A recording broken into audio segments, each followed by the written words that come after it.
Hey guys, it's Haley here. I hope you guys are having a good Thanksgiving today.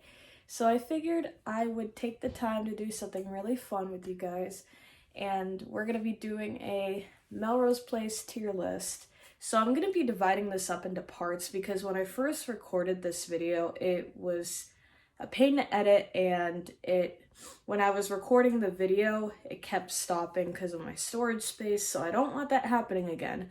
So we're going to be doing, for the first part, seasons 1 through 4, and then for part 2, it's going to be 5 through 7, which there was 8 seasons, so I could divide them up better, but hey, we got 7, so we're going to divide them up best we can. So I'm not going to waste you guys' time. We're going to get to the tier list, and hopefully this time around I'm going to try and be elaborate with why I put the characters where I did, but I ain't promising anything. So enough with the chatter. Let's get to the tier list. Okay, so I made some adjustments and I did add, I think, 2 more characters because I found the tier list was missing, I think, 2. Hopefully this is everybody. So I obviously put different categories for the tier list. The bottom one is the I hate you one. This is pretty self-explanatory. And then the top one is show-stopping, meaning absolute favorite. So, like I said, we're going 1 through 4 for part 1. So the first character is Matt. We're gonna put Matt in the okay tier. I'm gonna be really honest with you guys. Out of all the characters in the show, Matt was never really one that had my interest in terms of storylines. His character is fine. I really do like Matt. He was a good character, but his storylines never really spoke to me. But he is a very important character. He was the only LGBT character in the main cast. And also the one that got killed off screen, but we don't talk about it. But, he's a really good character. His storylines, they could have done better with him, but I guess they did what they could. But he's okay. Allison show-stopping. I know that's an unpopular opinion, because if you were to ask anybody who have seen the show their opinion on Allison, they'd be like, oh, she's annoying. Her and Billy are obnoxious together. I don't like Allison. I'm in the minority when it comes to loving Allison. Her storylines were just the best. Everyone always talks about her drinking, storylines, but, they always gave her such good storylines, and Courtney ate them up every time. I just love Allison. She always got the short end of the stick too. Like, from the pilot alone, her roommate up and leaves her, like, in the middle of the night. And I'm not supposed to feel bad for this woman. I just really love Allison. She's really sweet. And I just wish she didn't get so much flack from people, because I understand she has her moments, but then again, everyone in the cast does. So you can't even say that, in all honesty. So it's like, well, what now? Alicia. Alicia is the tier. I don't got much to say on Alicia. The way they killed her off was really messed up, though. I'm not gonna lie. That was really messed up. Why did they do that to her? No idea, but that was really messed up. I don't got a lot to say on Alicia. Amanda show-stopping. Was there ever any really doubt? Like, it's Amanda. Like, come on. Like, it's a known fact that, the show in season 1 was not doing so well. It was flopping in terms of the rating department. And the character of Amanda basically, like, lifted up the ratings because it's Heather Locklear, and Heather was very popular at the time. So they brought her on, and it was the best decision they made, because look at how the show is now compared to season 1. And she really did save it. What's there not to love about Amanda? Like, honestly, I love her character. I know some people don't like her because of her attitude, but she is a businesswoman first. I always like to say she's a businesswoman first and a human second. I know that sounds really mean, but in reality, it's true. It's like her whole thing is she's very attached to D&D, and then, you know, in the later seasons she gets her own advertising company. Like, she's come a long way, and she really deserved the things that she worked hard for, because she is a businesswoman. She worked hard for this stuff. Yes, she can be mean, but it's like she does have her moments where, you know, she does, like, she's very genuine with people, but she's just the type of person that doesn't open up, and, you know, that's just who she is. Billy's the I hate you tier. Are we surprised? Legitimately, are we surprised? Billy's the I hate you tier. I hate him so badly. Probably one of the worst television characters I've seen. I really hate him really badly. And it's funny because in season 1, I really liked Billy. Like, he, you know, he was very humorous. He was dumb, but he was a lot of fun. And then season 2 rolled around and things started to escalate, you know, with him and Allison. I did not like how he treated Allison when she left the wedding and he threw a fit. This was after Allison found out that, like, this horrible realization. I am not going to state that on YouTube because I know YouTube is very... I'm not going to say that on here. Plus, my audience, if you've seen the show, you know what I'm referring to. If not, just know she had a very bad realization about her family on her wedding day. On her wedding day. And she left. And I understand she should not have done that. But in the heat of the moment, I can understand why she did that. How do you expect someone to walk down the altar when you get told something like this? You know what I mean? And Billy did not handle that situation well. He didn't handle the after effects of it well. And it's not even just with Allison. It's the way he treated everybody else, too. The way he treated Brooke. I know people don't like Brooke. We're going to get to Brooke. The way he treated Brooke, the way he treated Sam, the way he treated Jennifer. I don't like this man. I do not like him. I do not like him. I wish they got rid of him sooner, but they didn't. We're gonna move on before I get even more mad. Bobby, I'm gonna put Bobby in the... Upon reflection, I'll put Bobby in the okay tier. When I first started recording this, in the original recording, I put him in the, oh, I love Bobby tier. I'm putting him in the okay tier because, you know, his dynamic with Sydney was funny. And his whole thing with Amanda was really interesting too. But I don't got a lot to say on Bobby. Brooke. I'm sorry. Brooke is in the show-stopping tier. Excuse me. I love Brooke. I know people don't like Brooke because of the way she acts. I don't care. Excuse me. I do not care. I love that woman. And I hope she haunts Billy for the rest of his life. Okay, so we're coming up on later season characters, so we're going to skip them. I think... Yeah, Craig is in... Yeah, so we're going to skip those. That's for part 2. So now we're on to Jake. Jake is in Show-Stopping.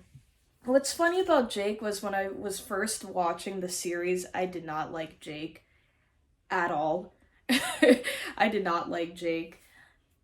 But upon, you know, after I finished the series and upon reflection, I'm like, I kind of like him now.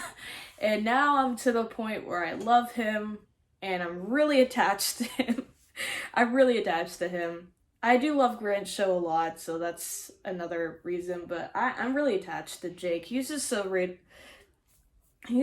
a relatable character to me. Not gonna get into it. But I love him. I love his relationship with Joe. I would not be writing them if I did it. but I love him. He's very fun to edit too. I do edit Jake a lot because he's just so fun to edit. But I love him. I love his story arcs. Yes, he can be a pain, and sometimes I want to fight him, but I really do love him dearly. So that's my best friend. Jane. Jane is in show-stopping tier. No, actually no. Jane's in love tier. I do love Jane.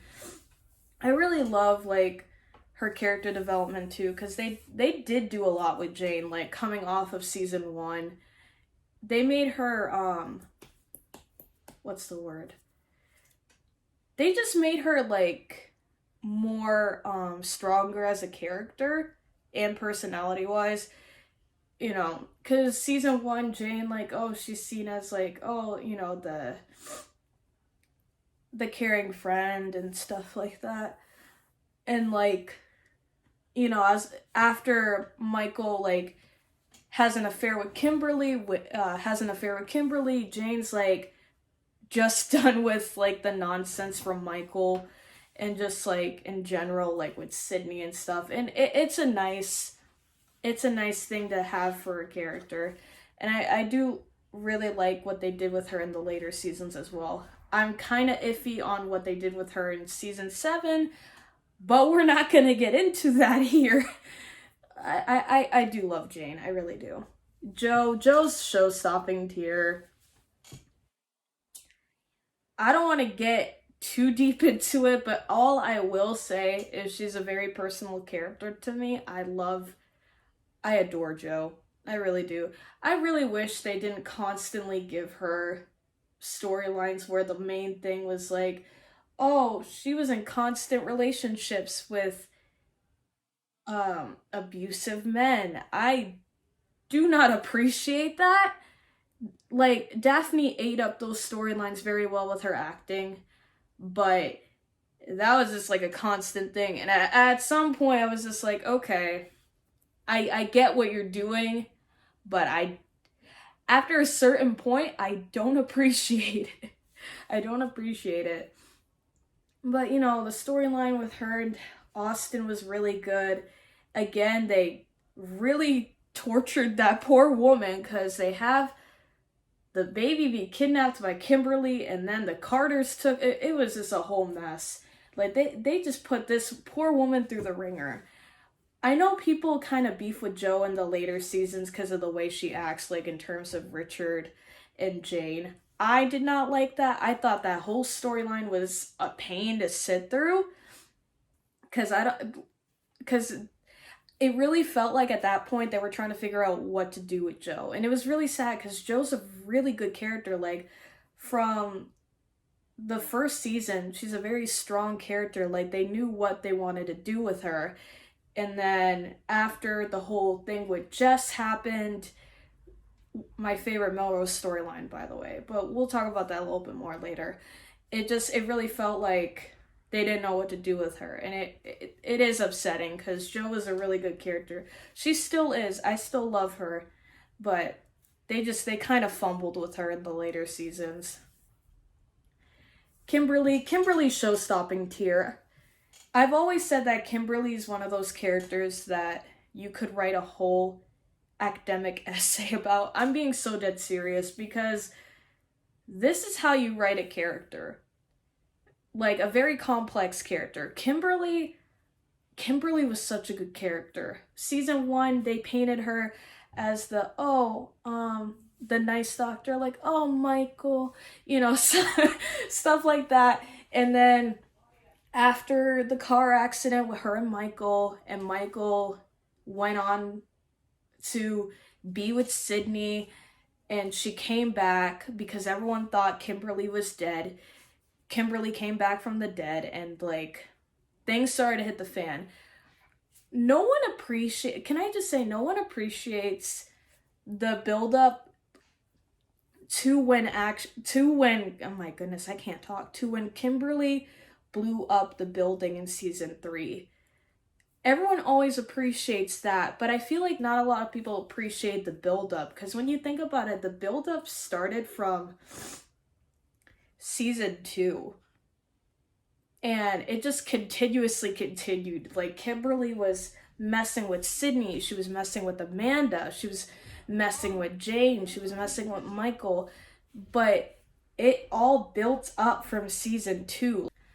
But yeah, you know, Kimberly messed with all these people, but she didn't just automatically start messing with them. It was just a continuous buildup. So I really do appreciate what they did with Kimberly. And, you know, Kimberly's like another case like Joe. They didn't really know what to do with her in season 5, but I feel like at that point her character arc, her whole character was complete, because she kind of redeemed herself after what had happened in 3 and 4. And, you know, she just came to be her own person, you know? So they did what they needed to do with Kimberly. And Marcia Cross is excellent. I love her. Fun fact, she does follow me on Twitter, so that's pretty fun. But I love you, Marcia. She's not watching this video, but she does follow me on Twitter, fun fact. So I love her very much. So let's see. Got a couple new characters, so we're gonna say that for part 2. Michael. Michael's no, he's not on the I hate you tier. He's in the tier. Actually, no, he's in the I hate you tier. Let's be honest. Let us be honest. Oh my gosh, Michael. He's a player. What can I say about Michael? He's funny. I will give him that. He's funny. But he's just so deplorable, man. I can't. Like, his relationship with Jane aggravates me too, because not gonna get into it. I'm not gonna get into this here. But all I will say is yeah, we're gonna move on. Peter's in the he's in the tier. It's funny because I went from being a Peter girly to now realizing I think that's a problem. Peter is just, I really wish that they didn't make him be with Amanda at the end of the series, because it ruined one of my other Amanda ships. But aside from that, he's just a character that really should have developed on his own instead of being into Amanda, because he kills Amanda. He doesn't kill her. What am I talking about? What am I talking about? No, he tries to kill Amanda. He doesn't kill her. That's crazy. Oh my god, I'm sorry. He tries to kill Amanda. And, you know, he tries to kick her off her own company. And then, you know, later on down the line, he's, like, redeemed in a way. And it's like, okay, that's fine. Just let him be with other people and not Amanda. The writers should focus on making Peter his own individual and not being anywhere near Amanda. What did they do? They have him fantasize about Amanda in the later seasons, being like, we have a connection. Really? You couldn't just let them leave each other alone? You had to have him still be in Amanda's life. Another thing that really aggravates me about Peter too, from what I've been rewatching episodes as of late, he has a tendency to get really violent when things don't go his way. Like, there's one particular example.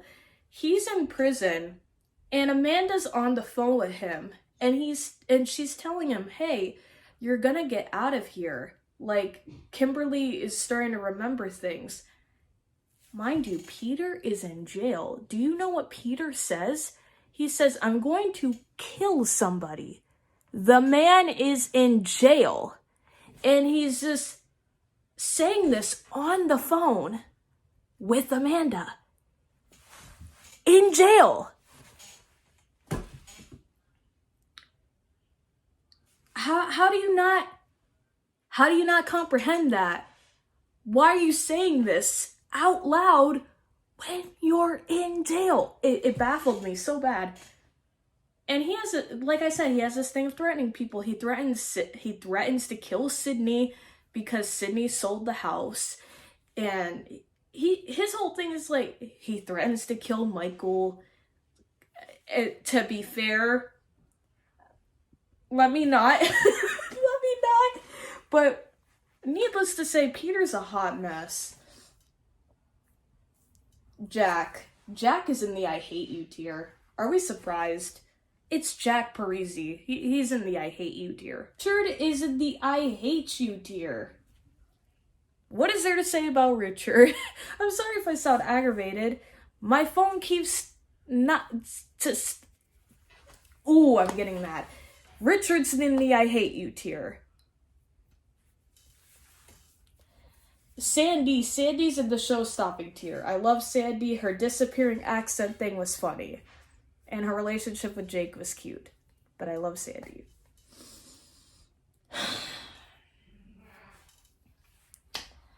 Sam. We're gonna save Sam for part 2. I know she makes an appearance in season 5. But, okay, Dad. We're gonna leave her in part 2. Because I'm not dealing with my phone no more. Sydney's in the show-stopping tier. That is my best friend. I love Sydney. I love her storylines. I love everything about Sydney. I love Laura Layton. I love Sydney. That is a baby. Jess. Ooh. I love Jess as an antagonist. He really scares me. But he's going in the I hate you tier. But I really do love Jess as an antagonist. He does his job well. Dan Cortez did an excellent job as Jess. The whole Jake, Joe, Jess storyline is still my favorite storyline in Melrose Place. He did an excellent job. Jess scares me. So he does his job well as an antagonist. And I wouldn't have wrote him as an antagonist in my fic if I didn't think otherwise. Keith is in the I hate you tier. He's in the I hate you tier. If it can, yeah. Keith is in the I hate you tier. What can I say about Keith? He was a red flag from the very start. So, that's it, guys. So, I'm going to stop recording on my iPad. So, that is my rankings for part 1. So, part 2 is going to be dealing with the characters from the rest of the series.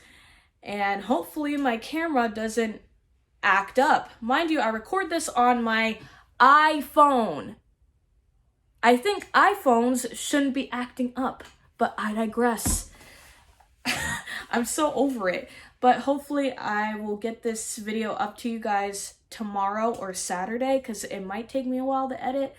But like I said, I'm doing this in parts for a reason. So, like I said, thank you guys for watching part 1 of my Melrose Place tier list. And after I edit part 1, I'm going to work on part 2. But I'm not going to do too much today because it is Thanksgiving. So, yeah.